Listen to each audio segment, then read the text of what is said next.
उस ज़माने में छात्र होने का मतलब होता था किसी भी चीज़ को सीधे स्वीकार न करना, सवाल खड़े करना, संघर्ष करना। और लोहिया जी का असर था उन दिनों छात्रों पे, और उसके चलते छात्रों में एक परिवर्तन की बहुत ज़बरदस्त आकांक्षा थी, और उसके लिए छात्र लड़ते थे, लाठी खाते थे, सड़क पे जाते थे, जेल जाते थे। अब तो छात्र दूसरी दुनिया में चले गए। समाज तो खराब डायरेक्शन में गया। इस वक्त तो जो लोग ताकत में हैं उनकी कोई दृष्टि नहीं है समाज के प्रति अच्छी, और वो अपने स्वार्थ में, पैसा कमाने में, हिंदू मुस्लिम में, इसमें लगे हुए हैं। मैं जब कश्मीर में था तो मेरे ऊपर आरएसएस के लोगों का बहुत दबाव आया। अच्छा। किसी पर्टिकुलर आदमी के लिए कि इसको वाइस चांसलर बना दीजिए। अच्छा। मैंने कहा भाई अगर ये 4 लोगों में शॉर्टलिस्ट हो जाएगा तो बना दूंगा, वरना मैं शुद्ध मेरिट पे बनाऊंगा। अच्छा। तो वो नहीं आया तो मैंने नहीं बनाया। फिर वो लोग दोबारा आए कि साहब इसको अब वहाँ बना दीजिए। उसमें लद्दाख यूनिवर्सिटी बनी थी नई, तो मैंने कहा भाई वो तुम्हारे लिए बनी है, लद्दाख के लोगों के लिए बनी है, वहाँ भी मैंने नहीं बनाया।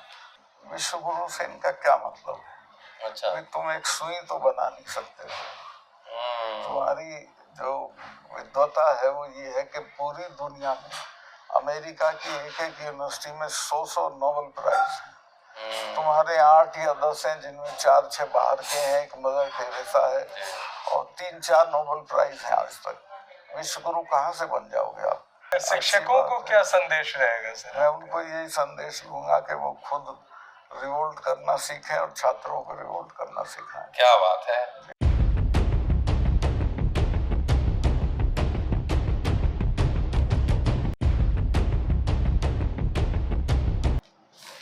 अपना दर्शन स्वयं गढ़ेंगे, अपनी मंजिल खुद खोजेंगे। हमें और भटकाने वाले अब पैगंबर नहीं चाहिए। दोस्तों, रतनलाल बोल रहा हूँ और आप देख रहे हैं अम्बेडकरनामा।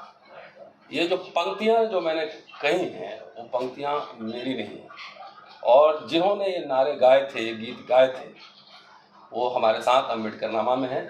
परिचय की ज़रूरत नहीं है, सतपाल मलिक साहब हैं।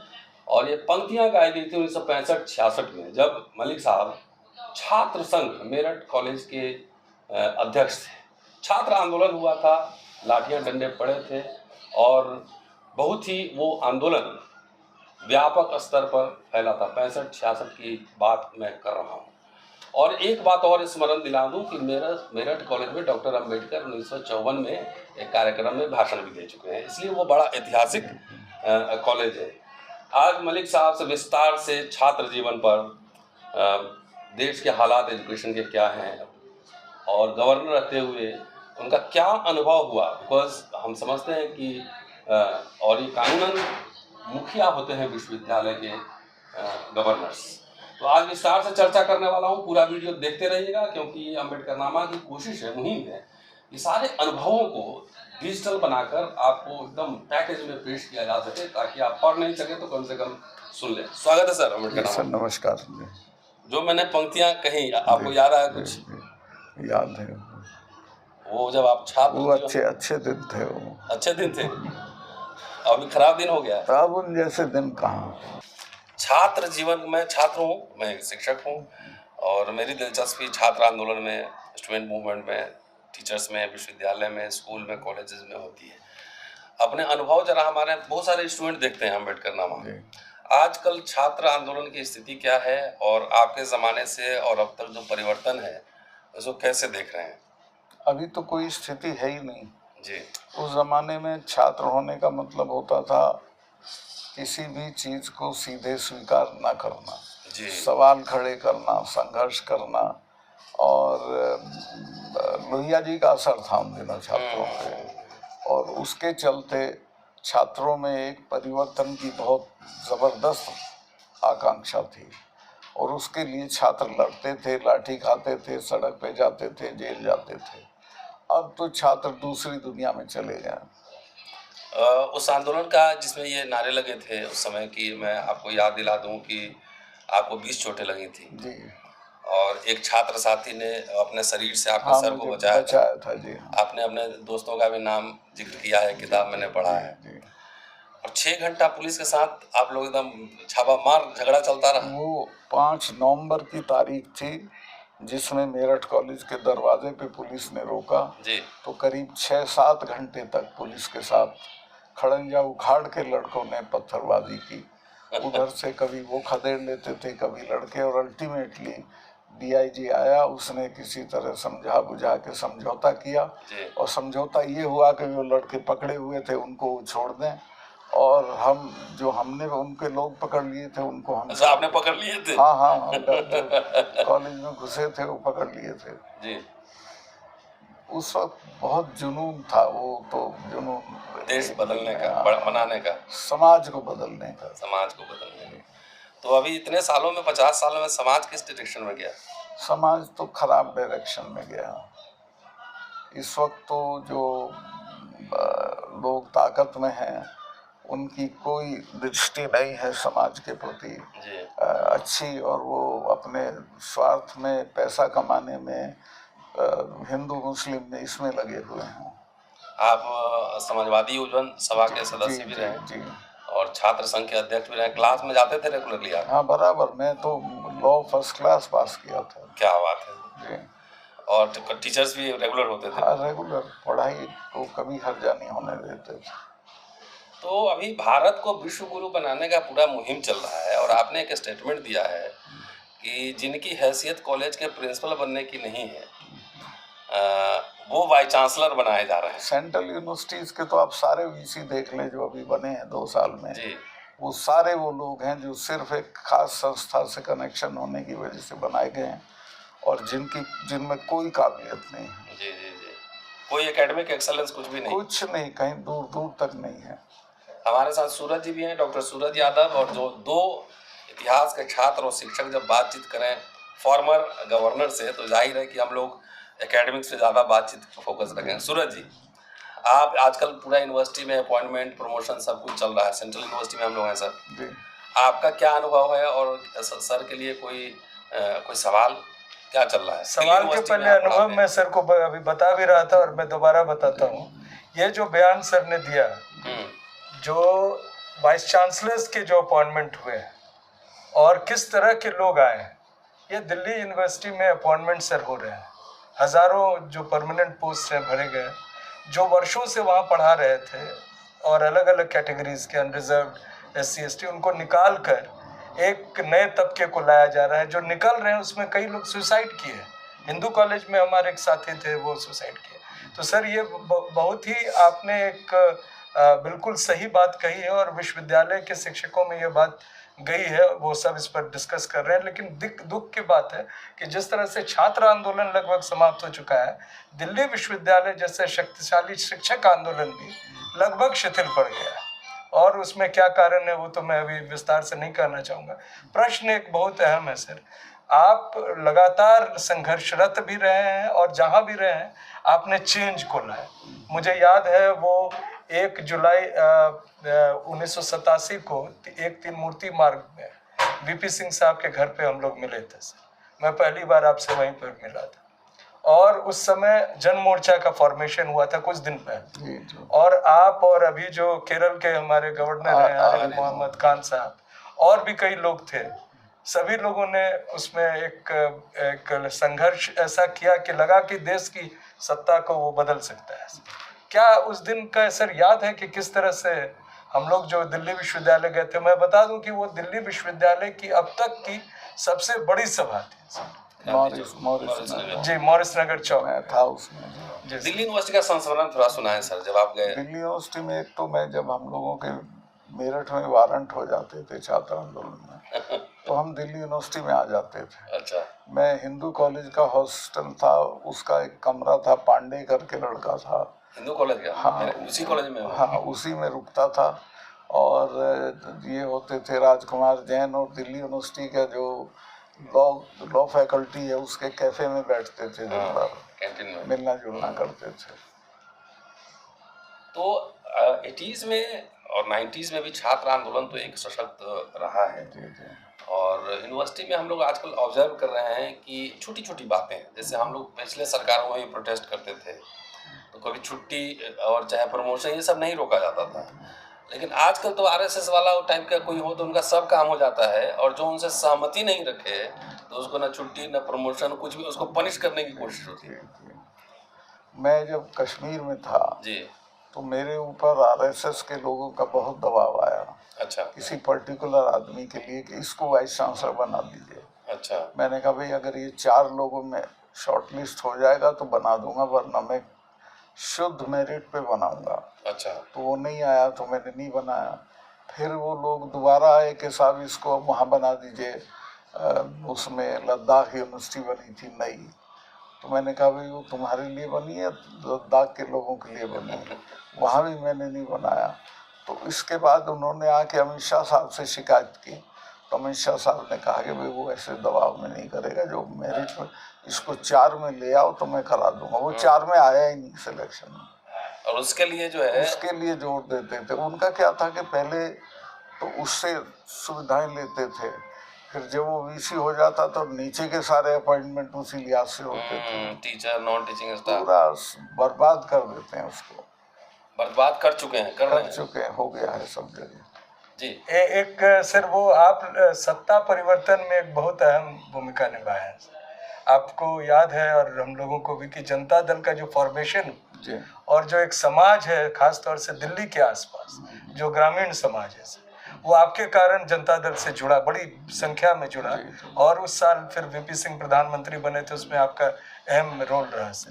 अभी जो स्थिति है सर, आप क्या देखते हैं? आपने खुलकर सत्ताधारी दल के विरुद्ध बोला है और एक लोगों की चाहत भी है कि परिवर्तन, उसमें आप क्या, उसका स्कोप क्या देखिए? इसमें डिपेंड करेगा अपोजिशन पार्टीज पे। मैंने मशवरा दिया है कि आपका एक तो होगा नहीं, क्योंकि आप सब प्रधानमंत्री पद के उम्मीदवार हो। एक ही रास्ता है कि एक उम्मीदवार के सामने एक उम्मीदवार, जो वीपी सिंह जी ने भी किया था, सहमति के आधार पे जो बीजेपी का एक कैंडिडेट हो उसके सामने अपोजिशन का एक कैंडिडेट लड़े, तो वातावरण ऐसा है कि ये लोग हार जाएंगे। सर, पॉलिटिकल सवाल तो हम आगे बातचीत करते रहेंगे, आप लगातार बोलते रहें। मैं एक इतिहास का छात्र हूँ, इसलिए आपकी बायोग्राफी पे भी मेरी दिलचस्पी रहती है। हिंदू कॉलेज हॉस्टल में जब आप ठहरते थे, खाना मेस में खाते थे कैंटीन में? आजकल जानते हैं सर, उस कॉलेज में हॉस्टल को बंद कर दिया गया और उसको गिरा के हो सकता है नया प्राइवेट हॉस्टल खुल जाए। वो ऐतिहासिक हॉस्टल था। जहाँ सर गए थे तो निश्चित तौर से ऐतिहासिक। तो इसका टाइटल में लगाऊंगा कि मैं हिंदू कॉलेज रूम नंबर 1 में छुपता था। रहता था। हाँ, नहीं, केस जब होते, मेरठ में जब केस होते थे, कोई कौन आता था दिल्ली में, जब वारंट होते थे दिल्ली यूनिवर्सिटी में आ जाते थे। हाँ, तो ये लगाऊंगा जरा, हमारे छात्र बहुत सुनते हैं अम्बेडकर नाम। छात्र आंदोलन तो कहाँ पर है? अभी तो कहीं है ही नहीं, खत्म है मामला। छात्र आंदोलन कहाँ दिखता है कहीं आपको? क्या वजह है सर? वजह सामाजिक परिवर्तन हो गए, इशू बदल गए हैं, छात्रों की आकांक्षाएं दूसरी हो गई हैं। ये व्हाट्सएप यूनिवर्सिटी ने भी कुछ कमाल किया है, बहुत कमाल किया है। मतलब कैरियर तो पहले भी होते थे छात्र, ऐसा नहीं है, और उसमें कोई खराबी नहीं है, लेकिन एक बड़ा ट्रांसफॉर्मेशन पिछले 25-30 साल में दिखा है। और ज़्यादातर जो छात्र आंदोलन है वो रिएक्शनरी टाइप के आंदोलन सब, चाहे मंडल कमीशन के समय भी हो तो रिएक्शनरी तरह के रहे। अभी भारत में सर नई शिक्षा नीति आई है, नेशनल एजुकेशन पॉलिसी कहा जा रहा है उसको, और उसमें संस्कृति वापस लौटने की बात और तमाम सब कुछ है। इसको कैसे देख रहे हैं? ये क्या वाकई इस नई शिक्षा नीति से विश्व गुरु भारत बनेगा? विश्व गुरु से इनका क्या मतलब है? अच्छा, तुम एक सुई तो बना नहीं सकते हो। तुम्हारी जो विद्वता है वो ये है कि पूरी दुनिया में अमेरिका की एक यूनिवर्सिटी में 100 नोबेल प्राइज हैं। तुम्हारे 8 या 10 हैं, जिनमें 4-6 बाहर के हैं, एक मदर टेरेसा है, और 3-4 नोबेल प्राइज हैं आज तक। विश्व गुरु कहाँ से बन जाओगे आप? आपके यहाँ क्वालिटी ऑफ एजुकेशन कुछ नहीं है। आपके यहाँ पार्लियामेंट में एजुकेशन पे डिबेट नहीं होती है, जब वोट होती है तो गिलोटिन कर देते हैं और डिपार्टमेंट के साथ लास्ट में वोट कर देते हैं। कोई बहस नहीं होती है। एज ए गवर्नर जब आप रहे तो आप मुखिया भी होते हैं विश्वविद्यालय जी में, जी बिहार में भी रहे हैं, कई जगह रहे जी हैं। जी। मैं बिहार का, हम दोनों बिहार के ही रहने वाले हैं। क्या अनुभव है? मेरा ये अनुभव है कि बहुत सुधार की गुंजाइश है। पटना यूनिवर्सिटी, जिसको ऑक्सफोर्ड ऑफ द ईस्ट कहते थे, उसमें बहुत गिरावट आई हुई थी। और ये जो आपके बीएड के कॉलेजेस हैं, उनमें मैंने सर्वे कराया, 110 कॉलेज नेताओं के थे, जिनमें कोई फैकल्टी नहीं थी, कोई पढ़ाई नहीं होती थी, पैसे ले लेते थे, दाखिला करते थे, नकल करा के पास करा देते थे। तो मैंने उसमें सेंट्रलाइज्ड इम्तहान करा दिया, और नतीजा ये हुआ कि जो डिजर्विंग लोग थे वो बिना पैसा दिए दाखिल होने लगे, और वो अभी तक सिस्टम चला हुआ है। क्या बात। आजकल ये भी एक बड़ा पिछले 10 सालों में हम लोगों ने ऑब्जर्व किया है कि वाइस चांसलर के अपॉइंटमेंट में, आजकल तो टीचर के अपॉइंटमेंट में भी सुन रहा हूँ सेंट्रल यूनिवर्सिटी में, कि पैसे का भी लोग खेल करते हैं बहुत बड़े पैमाने। वाइस चांसलर बनाने में ही पैसा लो। वाइस चांसलर बनाने में बिहार में भी करोड़ों रुपया ऑफर होता था। करोड़ों? जी, करोड़ से ऊपर ही होता था। आपके पास में डर के मारे कोई नहीं आता हो क्या? आया था कोई, तो मैंने भगा दिया था उसको क्योंकि वो हमको नीतीश जी को तय करना था जी। तो हमारे यहाँ गलत आदमी का कोई सवाल ही नहीं था। नहीं, आप तो निडर रहे हैं, इसीलिए मतलब बेबाकी से, इसलिए मैंने आपके छात्र जीवन का कुछ संस्मरण पढ़ा जी जी, कि आप निडर रहे, और यही मतलब क्यों, इसीलिए आपको लगता है पार्टी से हटा नहीं रहा? नहीं, ये तो बहुत तरह से मुझे परेशान कर रहा है। मेरी पूरी सिक्योरिटी विड्रॉ कर ली है, जबकि मुझे सीरियस थ्रेट है पाकिस्तान से और कश्मीर के टेररिस्ट से। एक सिपाही है अब मेरे पास, जबकि मैं परसों जींद गया था, बहुत बड़ी मीटिंग थी, और इतना लंबा लंबा ट्रेवल करता हूँ without security. Sir, as a governor sir, student से आप मिलते थे कि नहीं? ये बराबर मिलता था। अच्छा। जाता था, मैं कोई कॉन्वोकेशन नहीं छोड़ता था, सब में जाता था। कोई सभा होती थी उसमें जरूर जाता था। क्या ऑब्जर्वेशन है आपको स्टूडेंट से जो मिलते थे? देखिए, मेरा ऑब्जर्वेशन है कि बिहार के स्टूडेंट्स बहुत बहुत प्रतिभाशाली हैं, उनको सुविधाएं नहीं हैं। वो यहाँ दिल्ली में आके एक कमरे में 4-4 लड़के रह के और IAS होके निकलते हैं, तो हम अपने बच्चों को जो सुविधाएं जरूरी है वो नहीं दे पाते हैं। हम लोग भी भाग के आ गए थे दिल्ली पर। हाँ, वही, तभी आप यहाँ बैठे हो आज। सर, क्या विकल्प है ये शिक्षा को लेकर, क्योंकि जो सिलेबस आया है अभी, जी जी, और आप तो छात्रों से मिलते रहे हैं एज गवर्नर हो गए, लेकिन आजकल प्रिंसिपल लोग भी एकदम थानेदार की तरह पूरा चारों तरफ से जंगला बंद करके बैठता है, छात्रों से मिलता ही नहीं है, न वाइस चांसलर न प्रिंसिपल। वो तो किलेबंदी हो रही है, गिरावट आ गई है सब तरफ। तो क्या कहना चाहेंगे बिहार को खास तौर से लेकर? बिहार से नहीं, बिहार में तो बिहार का बहुत अच्छा भविष्य है। जब मैं गया था तब 6 साल या 7 साल बैकलॉग था। अच्छा। 7-7 साल के बाद इम्तहान होता था। मैंने छपरा में खास तौर से जी। तो मैंने शॉर्ट करके 1 या 2 साल रह गए थे। जी। तो वहाँ अगर तवज्जो दी जाए तो बिहार में शिक्षा का बहुत भविष्य है। छात्र वहाँ के छात्र बहुत प्रतिभाशाली। अच्छा, आप टीचर से भी मिलते होंगे, कॉलेज यूनिवर्सिटी के टीचर से भी मिलते होंगे, और जब मैं तो आपके सामने बच्चा ही हूँ, लेकिन हमारे ज़माने में भी काफ़ी सिंसियर टीचर्स लोग होते थे। अभी भी हैं। अच्छा। लेकिन उनकी कोई कदर नहीं है सिस्टम में। अच्छा, काबिल टीचर को सिस्टम में जाके वहाँ चरण वंदना करेगा तब? बस वही है उसका। और वो भी एक स्टेज पे समझौता कर जाता है कि बस नौकरी करनी, यार क्यों झगड़े में पड़े। मेरे ऊपर कई मुकदमे हैं सर। शिक्षकों को क्या संदेश रहेगा सर? मैं उनको यही संदेश दूंगा कि वो खुद रिवोल्ट करना सीखें और छात्रों को रिवोल्ट करना सिखाएं। क्या बात है। जी। शिक्षक और आजकल हम लोग अगर छात्र से बात करते हैं, अगर पहले हम लोग क्या था कि टीचर के साथ दिन भर रहते थे, चाय पीना, गपशप मारना, पढ़ना लिखना सब होता था। आजकल अगर मैं छात्रों के साथ मैं कहीं दिखूं तो अथॉरिटीज को डर लगने लगता है। वो बहुत ब्यूरोक्रेटिक हो गई है सब कुछ। एकेडमिक इंस्टीट्यूशन ऐसा नहीं होना चाहिए। मनोज, बेटे एक गिलास पानी दे दो। तो इस सेगमेंट में आखिर में छात्रों को और शिक्षकों को यही सुझाव है कि पढ़ें लिखें, विद्रोह करना सीखें और सिखलाएं। आप देख रहे थे अम्बेडकरनामा, मलिक साहब हैं और सारे छात्र और शिक्षक इस वीडियो को आप जरूर सुनिए और लोगों को सुनवाइए। दूसरे भाग में देश के राजनीतिक हालात पर चर्चा करने वाला हूं।